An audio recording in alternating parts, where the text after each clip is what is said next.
지금 이 순간에도 여러분 집 어딘가에서는 뭔가가 쉬지 않고 우묵우묵거리며 돌아가고 있습니다. 여름밤 창문을 아무리 닫아도 기어이 스며드는 그 소리, 벽에 매달려 밤새 뜨거운 바람을 토해내는 저 낡은 쇳덩어리, 바로 에어컨 실외기죠. 그런데 이상하지 않으세요? 시끄럽고 달마다 전기요금을 잡아먹고 여름이면 과열로 불까지 나는 이 물건을 우리는 왜 100년이 넘도록 당연한 듯 벽에 매달아 두고 살아온 걸까요? 그런데 말이죠. 우리가 이 당연한 불편을 통째로 뒤집을 열쇠가 정말 엉뚱한 곳에 숨어 있었습니다. 바로 냉장고 문에 붙은 그 흔한 자석 하나였거든요. 100년 전 세상에 처음 에어컨을 내놓은 건 미국이었지만 그 낡은 판을 다시 뒤집을 다음 기술의 맨 앞줄엔 지금 우리 한국이 서 있습니다. 오늘 이 이야기를 끝까지 보시면 냉장고 문에 붙은 그 작은 자석이 완전히 다르게 보이실 겁니다. 자, 그럼 이 이야기의 출발점으로 한번 가보겠습니다. 때는 1902년 미국 뉴욕 브루클린의 한 인쇄 공장이었습니다. 여름만 되면 습기 때문에 종이가 늘었다 줄었다 해서 인쇄가 자꾸 어긋났거든요. 이 골칫거리를 풀어달라는 의뢰를 받고 나선 사람이 바로 윌리스 캐리어라는 청년이었습니다. 놀랍게도 당시 그의 나이는 이제 갓 25이었어요. 이 젊은 엔지니어가 어느 안개 낀 기차 플랫폼에서 습도를 다스릴 아이디어를 떠올렸고 그렇게 세상에 처음으로 현대식 에어컨이라는 게 탄생하게 됩니다. 그런데 여기서 정말 놀라운 사실이 하나 있습니다. 그때 캐리어가 만든 그 원리가 무려 120년이 넘게 지난 지금까지도 거의 그대로 쓰이고 있다는 거예요. 여러분, 집벽에 붙어 있는 에어컨 그 속을 뜯어보면 결국 25살 청년이 세운 방식 그대로입니다. 그 원리가 뭐냐? 쉽게 말하면 이렇습니다. 압축기라는 부품이 냉매라는 가스를 힘껏 쥐어짭니다. 그러면 열이 확 발생합니다. 추운 날 손바닥을 빠르게 비벼보신 적 있으시죠? 몇 번만 세게 문질러도 손이 후끈 달아오르잖아요. 기체도 똑같습니다. 좁은 공간에 세게 짓눌러 몰아넣으면 딱 그렇게 열이 확 오릅니다. 그렇게 안에서 만들어진 열을 바깥으로 내다버리는 장치. 그게 바로 벽에 매달린 그 실외기예요. 그래서 실외기는 밤새 뜨거운 바람을 뿜으며 웅웅거리고 시끄러운 압축기가 쉴 새 없이 돌아가니 여름이면 과열돼서 불이 나기도 하는 겁니다. 우리가 여름마다 겪는 그 소음, 그 전기요금, 그 화재 뉴스가 전부 여기서 나오는 거죠. 그런데 말이죠. 이 소음이나 전기요금은 사실 진짜 문제에도 못 깁니다. 훨씬 더 심각한 진짜 죄목이 하나 조용히 숨어 있었거든요. 바로 그 냉매라는 가스 자체입니다. 겨우가스 정도가 뭐 그리 대수냐 싶으시죠.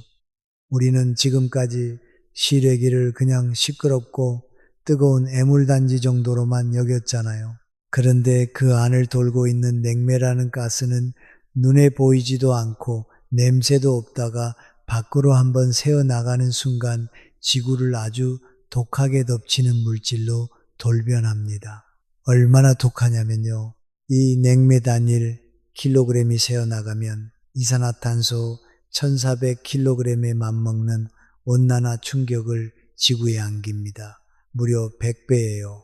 그래서 전 세계에서 냉방하고 냉동하는 기계들이 뿜어내는 온실가스가 지구 전체 배출량의 약 7%나 차지합니다. 이게 어느 정도냐면요. 전 세계 시멘트 산업이 통째로 내뿜는 양과 맞먹는 규모예요. 게다가 냉매가 그냥 새는 것만으로도 해마다 이산화탄소 7억 톤어치가 공중으로 추가로 흩어지고 있습니다. 문제는 이게 끝이 아니라는 겁니다. 더우니까 에어컨을 더 틀고 그러면 가스가 더 새어나가고 그 가스 때문에 지구는 또 더워지고 그럼 우리는 에어컨을 더 세게 틀게 되고 빠져나올 구멍이 없는 메비우스의 띠처럼 이 고리가 계속 돌아가는 거예요. 우리를 시원하게 해주던 고마운 기술이 알고 보니 지구를 병들게 하는 골칫거리이기도 했던 셈입니다. 문제는 알겠는데 그럼 대체 뭘로 바꾸자는 걸까요? 그 답이 하필 여러분 집 냉장고 문에 붙어 있는 그 흔한 자석 하나라면 믿으시겠습니까? 냉장고 문에 붙은 그 흔한 자석, 아이 그림을 붙여두는 그 아무것도 아닌 자석 말입니다. 그런데 이 물건이 어떻게 에어컨을 대신한다는 걸까요? 여기엔 자기 열량 효과라는 원리가 숨어 있습니다. 이름은 어렵지만 현상 자체는 놀랄 만큼 단순합니다. 어떤 특별한 금속에 자석을 갖다 대면 그 금속이 살짝 뜨거워집니다. 그리고 자석을 다시 떼면 이번엔 반대로 차가워지거든요. 자석을 붙였다 뗐다 하는 것만으로 열이 오르내리는 겁니다. 왜 이런 일이 벌어질까요? 이 금속 안에는 아주 작은 자석 같은 알갱이들이 제멋대로 흐트러진 채 들어 있습니다. 여기에 자석을 대면 흐트러져 있던 병사들이 호령 한 번에 착 하고 줄을 맞춰 정렬하듯이 알갱이들이 순식간에 한 방향으로 정렬합니다. 그렇게 질서가 잡히는 순간 남는 열을 밖으로 뱉어내고 반대로 자석을 떼서 대열이 다시 흐트러질 때는 주변의 열을 빨아들이면서 차가워지는 거죠. 가스도 냉매도 필요 없습니다. 그저 자석을 대고 떼는 것만으로 차가움이 만들어지는 셈입니다. 그런데 여기서 좀 이상하지 않으신가요? 이렇게 좋은 원리가 사실 어제 오늘 나온 게 아닙니다. 무려 1917년경에 발견된 지 100년도 더 된 원리거든요. 그렇다면 이 좋은 걸 눈앞에 두고 우리는 왜 그 긴 세월 동안 굳이 그 시끄러운 가스 방식만 붙들고 있었을까요? 이유는 허무할 만큼 간단했습니다. 자석을 한번 갖다 댔다 떼어봤자 온도가 고작 2도에서 3도밖에 안 내려갔거든요. 한여름에 방을 시원하게 만들기는커녕 손끝으로 살짝 서늘한 기운을 느낄 수 있을까 말까 한 수준이었던 겁니다. 이걸로 에어컨을 만든다는 건 부채질 몇 번으로 겨울을 나겠다는 소리나 마찬가지였죠. 원리는 분명 눈앞에 있는데 도무지 써먹을 수가 없으니 이 기술은 그렇게 100년을 실험실 한 구석에 조용히 갇혀 있었습니다. 그렇다면 이 벽은 어떻게 넘었을까요? 열쇠는 두 가지였습니다. 첫 번째, 어차피 한 번에 2도밖에 못 내린다면 그걸 여러 번 이어붙이면 되지 않을까. 냉각 금속을 여러 칸으로 나눠 세워두고 앞칸이 만든 차가움을 뒷칸으로 넘기고 그 칸이 또 다음 칸으로 넘기는 겁니다. 마치 한 계단을 내려서면 그 아래에 더 낮은 계단이 또 그 아래엔 더 낮은 계단이 이어져 결국 지하 깊은 곳까지 한 칸씩 내려가듯 말이죠. 이렇게 작은 온도차를 한 계단 아래로 밟아 내려가자 놀랍게도 30도가 넘는 큰 온도차까지 만들어졌습니다. 손끝의 서늘함이 방안을 시킬 진짜 냉기로 바뀐 겁니다. 두 번째 열쇠는 자석을 다루는 방식이었습니다. 자석을 손으로 일일이 붙였다 뗐다 할 수는 없잖아요.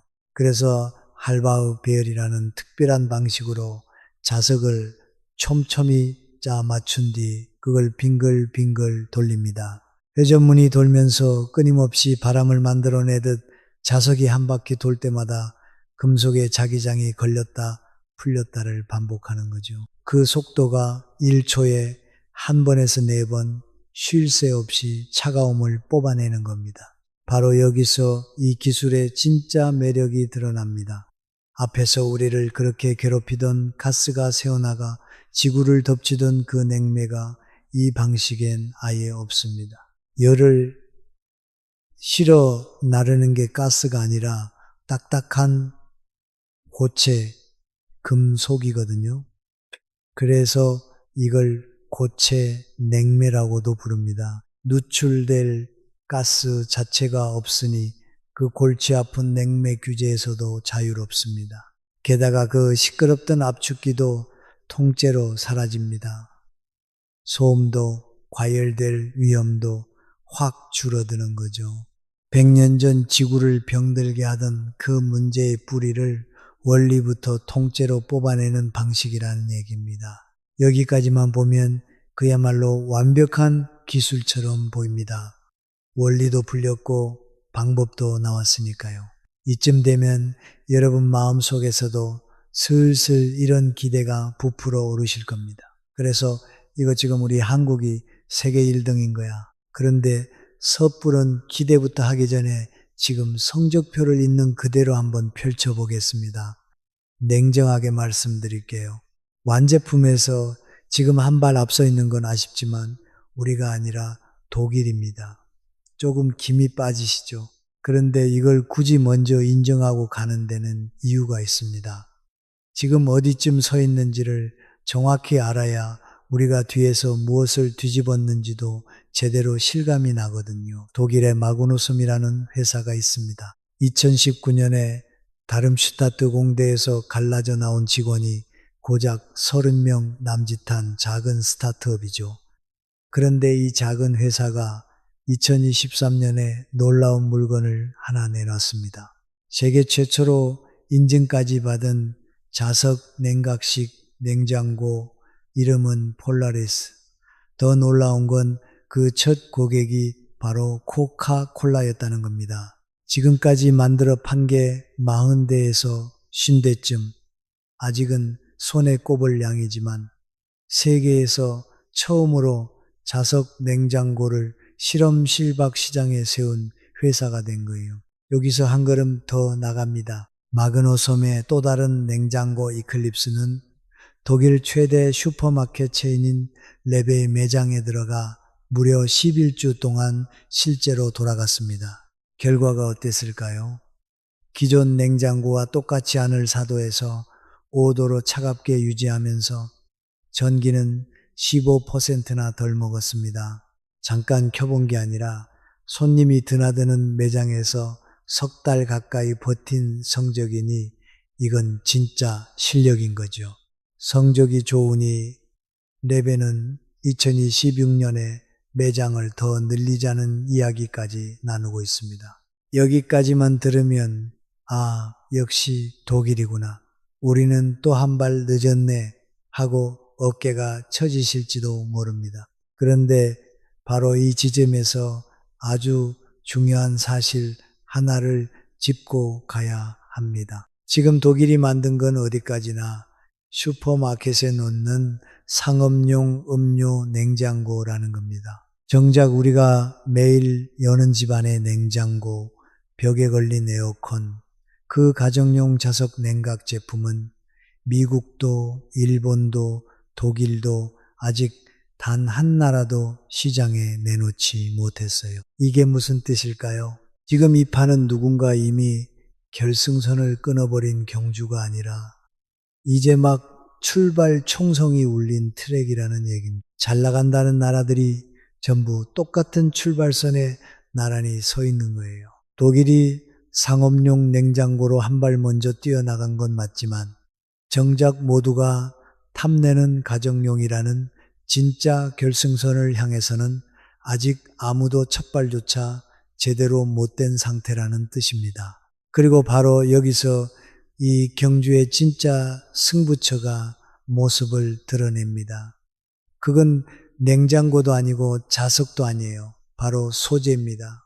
왜 하필 소재냐고요? 여기서부터가 돈을 아무리 싸들고 가도 살 수 없는 진짜 전쟁의 시작이거든요. 자석으로 차가움을 만드는 이 기술, 그 심장에는 대표 선수로 꼽히는 금속이 하나 있습니다. 이름은 가돌리늄. 상온에서 자기 열량 효과가 가장 잘 나오는 그야말로 교과서에 실리는 기준 소재거든요. 성능만 놓고 보면 이만한 게 없습니다. 그런데 이 완벽해 보이는 선수한테 사실은 치명적인 약점이 두 개나 숨어 있습니다. 첫 번째 약점은 간단해요. 너무 비쌉니다. 냉장고와 에어컨을 만들려면 이 금속을 대량으로, 그것도 아주 순도 높게 뽑았어야 하는데 고순도 가돌리늄은 1kg에 수백 달러를 넘나듭니다. 게다가 가격이 크게 출렁이거든요. 이러니 시장 보고서들이 하나같이 가돌리늄은 값이 비싸고 변동성이 커서 대량 생산에는 맞지 않는다고 평가를 받습니다. 아무리 성능이 좋아도 우리 집 냉장고 한 대에 수백만 원짜리 금속을 넣을 수는 없는 노릇이잖아요. 그런데 진짜 무서운 건 두 번째 약점입니다. 이 가돌리늄이라는 금속이 우리가 원한다고 마음대로 구할 수 있는 재료가 아니라는 겁니다. 가돌리늄은 히토류라고 부르는 특수 금속의 한 종류인데요. 이 히토류를 캐서 쓸 수 있게 정제하고 가공하는 일, 그 세계 물량의 85%에서 90%가 특정 한 나라에 몰려 있습니다. 공급망 전체가 한 곳에 쏠려 있는 구조적인 위험이 깔려 있는 셈이죠. 이게 얼마나 아슬아슬한 얘기인지 2025년에 딱 드러납니다. 그 4월 4일 그 나라 바로 중국이 히토류 7종류의 수출을 라이선스로 틀어막았거든요. 그 목록 안에 우리 이야기의 주인공인 가돌리늄이 그대로 들어가 있었습니다. 이게 무슨 말이냐면요. 돈을 주고 살 수 있다는 것과 내가 쓰고 싶을 때 마음대로 쓸 수 있다는 건 전혀 다른 이야기라는 겁니다. 아무리 뛰어난 기술을 손에 쥐어도 그 핵심 재료의 수도꼭지를 남이 쥐고 있으면 그건 온전한 내 것이 아니에요. 상대가 마음 먹고 수도꼭지를 잠그는 순간 공장은 그대로 멈춰서니까요. 결국 그 위태로운 금속에 기대서 미래 산업을 세운다는 건 언제 무너질지 모르는 불안한 기반 위에 집을 짓는 것과 다르지 않습니다. 그럼 이 비싸고 위태로운 가돌리늄 말고 다른 길은 없는 걸까요? 놀랍게도 있습니다. 란탄 철실리콘이라고 불리는 소재 계열인데요. 이름이 어렵게 들려도 핵심은 하나입니다. 주재료가 우리 주변에 흔하디 흔한 철이라는 거예요. 여기에 들어가는 란탄이라는 금속도 같은 히토류 중에서는 값이 훨씬 싼 축에 듭니다.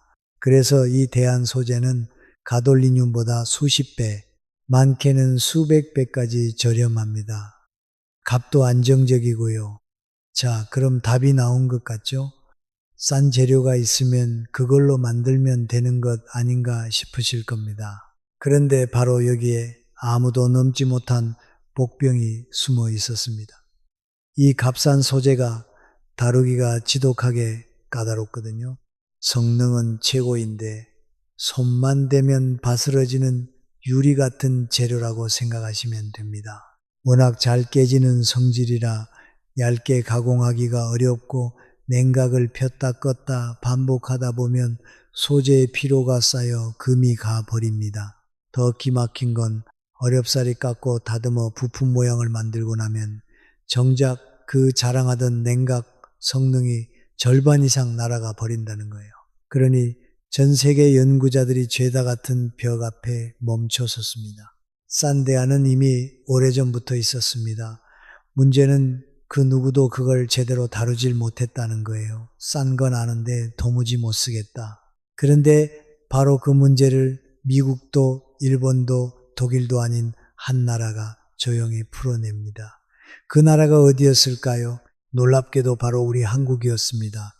2025년 9월 9일 경상남도 창원에 자리한 한국재료연구원이 조용히 하나의 발표를 내놓습니다. 소재를 만드는 것부터 그걸 부품으로 다시 모듈로 엮어내는 전 과정을 국내 최초로 다 해냈다는 소식이었죠. 세계가 싸긴 한데 도무지 못 다루겠다며 두 손을 든 그 소재를 우리 연구진이 끝까지 붙들고 늘어져 기어이 길을 뚫어낸 겁니다. 이 이야기의 주인공은 두 연구팀입니다. 나노재료연구본부의 김종우 박사팀, 그리고 재료공정연구본부의 심다슬 박사팀. 이들 앞에 놓인 재료가 바로 손만 대도 바스러지고 애써 가공해 놓으면 냉각 성능이 절반 넘게 날아가 버리던 그 골칫거리였죠. 연구진이 가장 먼저 매달린 건 이 깨진 문제였습니다. 부러지는 유리를 어떻게든 휘어지는 강철처럼 다뤄야 했으니까요. 한번 상상해 보세요. 어렵게 배합을 맞춰 소재를 만들어 놓으면 집게로 살짝 집어 옮기는 그 순간에 손끝에서 바스러져 버립니다. 배합 비율을 조금 바꿔 다시 만들고 또 바스러지고 또 처음부터 다시 세계의 쟁쟁한 연구실들이 바로 이 반복 앞에서 하나둘 손을 놓았던 겁니다. 김종우 박사팀과 심다슬 박사팀이 붙잡은 실마리는 소재 자체를 억지로 안 깨지게 만들려는 게 아니었습니다. 발상을 뒤집었어요. 잘 깨지는 성질은 그대로 두되 재료와 재료 사이사이에 충격을 흡수하는 완충 구조를 설계에 끼워 넣은 겁니다. 자동차 범퍼가 충격을 대신 먹어주듯이 완충층이 힘을 나눠받아 준이 소재가 깨지지 않고 버티기 시작했죠. 수백 번씩 배합을 갈아엎고 그 완충 구조의 두께와 배치를 밀리미터 단위로 바꿔가며 다시 눌러보기를 거듭한 끝에 손만 대면 깨지던 소재가 마침내 웬만한 힘에는 견디는 소재로 바뀌어 있었습니다. 그렇게 취성이라는 첫 관문을 넘고 나서야 비로소 다음 문이 열렸어요. 뜨겁게 달군 롤러로 눌러서 얇게 펴는 열간 아비온, 그리고 그걸 가느다랗게 잡아 뽑아내는 냉간 인발. 예전 같으면 이 과정에서 재료가 죄다 갈라져 나갔을 텐데 이제는 견딥니다. 눌러 펴고 잡아 뽑고 다시 다듬기를 반복한 끝에 연구진은 마침내 종이장처럼 얇은 판과 실처럼 가느다란 선을 뽑아내는데 성공합니다. 얼마나 얇았느냐면요. 두께가 0.5mm 밖에 안 되는 널찍한 판, 그리고 지름이 1mm에 불과한 가는 실이었습니다. 그런데 이게 왜 그렇게 대단할까요? 각설탕 하나는 커피에 넣어도 한참을 기다려야 겨우 녹지만 곱게 빻은 가루설탕은 넣자마자 순식간에 사르르 녹아버리죠. 얇고 잘게 부술수록 커피에 닿는 면이 그만큼 넓어지니까요. 냉각 소재도 원리가 똑같아요. 얇을수록 열을 주고받는 표면이 넓어져서 효율이 쭉 올라가거든요.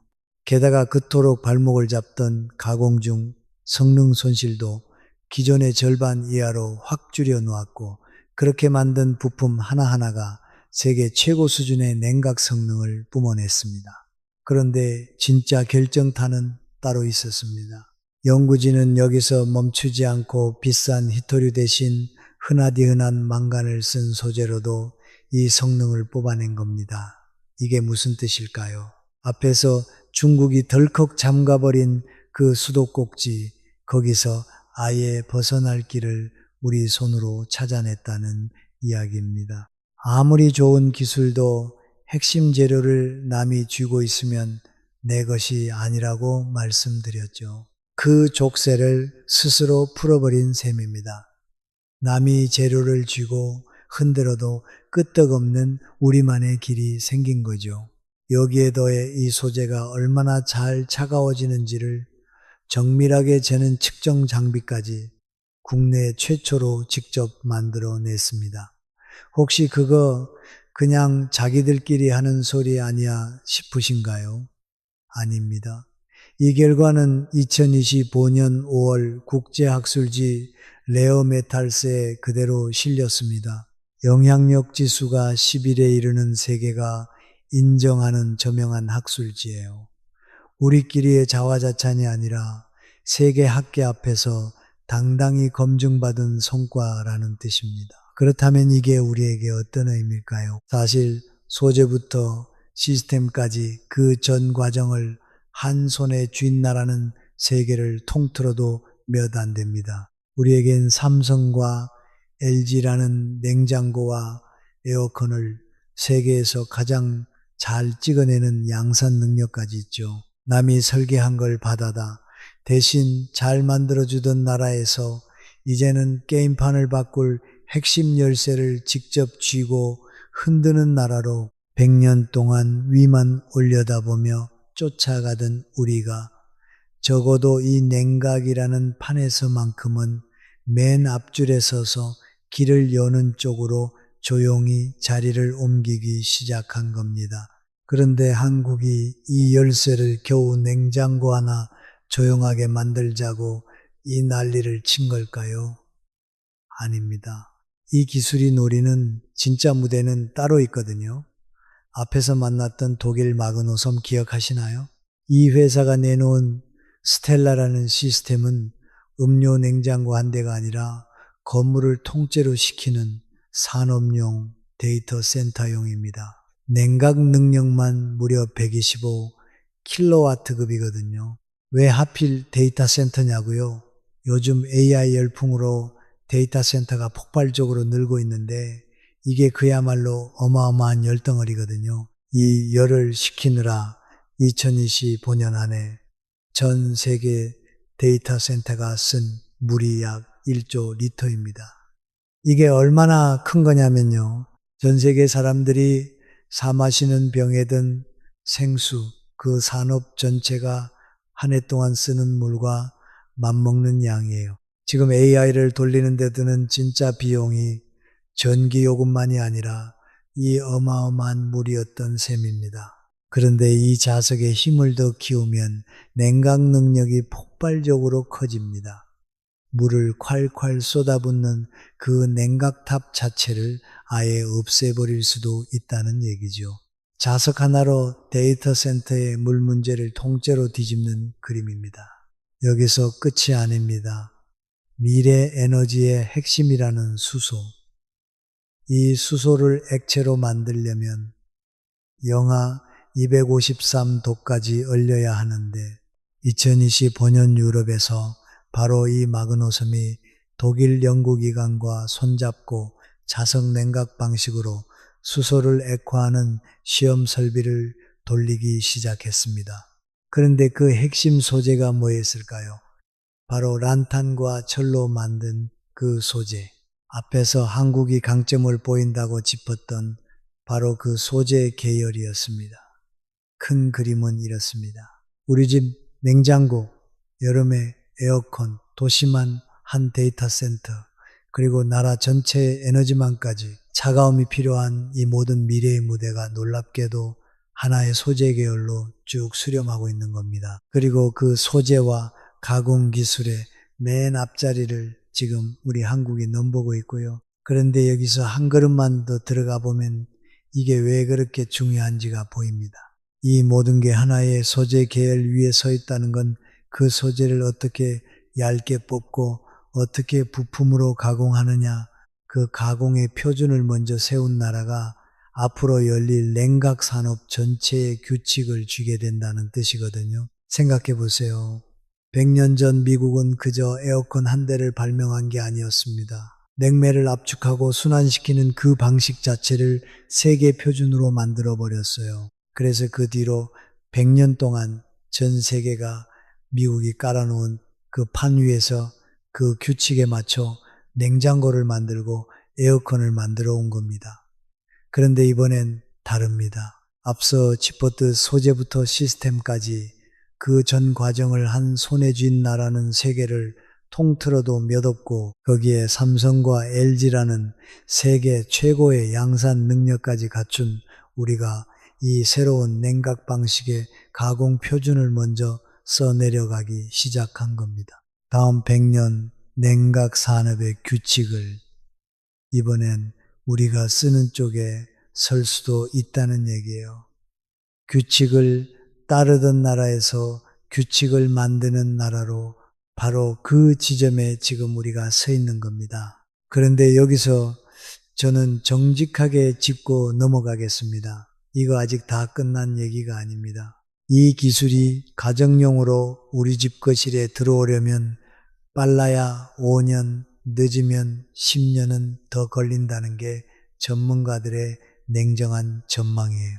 소재를 값싸게 대량으로 뽑아내는 문제도 중국이라는 변수도 여전히 그대로 남아 있습니다. 그리고 하나 더, 시래기가 아예 사라진다며 그게 말이 되냐고 고개를 갸웃하시는 분들 계실 겁니다. 정직하게 답을 드리면요. 자석 냉각도 열을 어딘가로 내보내는 건 똑같습니다. 세상에 열이 그냥 사라지는 법은 없으니까요. 다만 시끄러운 압축기와 새어나가는 가스가 없어서 그 방식도 소음도 효율도 완전히 달라지는 겁니다. 그럼 예전에 들어본 펠티어 냉각이랑은 뭐가 다르냐고 물으실 수도 있어요. 삼성이 2025년에 미국 존스 홉킨스대와 함께 개발한 방막 펠티어는 작고 부하가 낮은 곳에 강하고 자석 냉각은 크고 효율이 중요한 무대에서 잠재력이 큽니다. 둘 다 결국 가스 없는 냉각으로 가는 서로 다른 두 갈래 길인 셈이죠. 자, 이제 이 긴 이야기를 딱 한 줄로 정리해 보겠습니다. 100년 전 우리는 남이 만든 에어컨을 그저 따라가기 바빴습니다. 그런데 그 낡은 판을 통째로 뒤집을 다음 기술의 심장, 바로 소재를 미국도 일본도 독일도 아닌 우리 한국이 먼저 쥐기 시작한 겁니다. 생각해보면 참 신기하죠. 매일 밤 나를 괴롭히던 그 시래기 소음도, 눈에 보이지도 않게 지구를 덮치던 냉매도, 2025년 봄 중국이 잠가버린 그 히토류 수도꼭지도, 그 모든 매듭을 한 번에 풀어낼 실마리가 창원의 한 연구실에서 조용히 만들어지고 있었으니까요. 유리처럼 바스러지던 소재를 붙들고 얇은 판과 가는 실을 뽑아낸 그 손끝에서 만들 줄 아는 나라가 핵심을 쥔 나라로 넘어가는 순간이 시작된 겁니다. 맨 처음 그저 냉장고 문에 흔하게 붙어 있던 그 작은 자석, 이제는 조금 다르게 보이시나요? 시끄러운 덩어리를 벽에서 떼어내고 지구를 식히고 우리 미래 산업의 맨 앞줄까지 열어줄 열쇠가 사실은 그 흔하디흔한 자석 하나에 숨어 있었던 겁니다. 물론 아직 갈 길은 남아 있습니다. 이제 이 열쇠를 남에게 빼앗기지 않고 잘 지켜서 진짜 우리 것으로 만들어 국가 경쟁력으로 단단히 키워내는 일, 어쩌면 그것까지가 우리 몫일지도 모릅니다. 따라가던 나라에서 길을 여는 나라로 그 자리가 바로 지금 바뀌고 있으니까요. 그래서 마지막으로 여러분께 묻고 싶습니다. 이 자석 냉각 기술 5년 안에 우리 집 거실까지 성큼 들어올 거라고 보시나요? 아니면 아직은 좀 더 기다려야 할 먼 이야기라고 보시나요? 여러분의 생각을 댓글로 꼭 남겨주세요. 긴 이야기 끝까지 함께 해주셔서 정말 고맙습니다. 이런 우리 기술 이야기를 계속 전해드릴 수 있도록 구독과 좋아요 한 번씩만 눌러주시면 큰 힘이 됩니다. 감사합니다.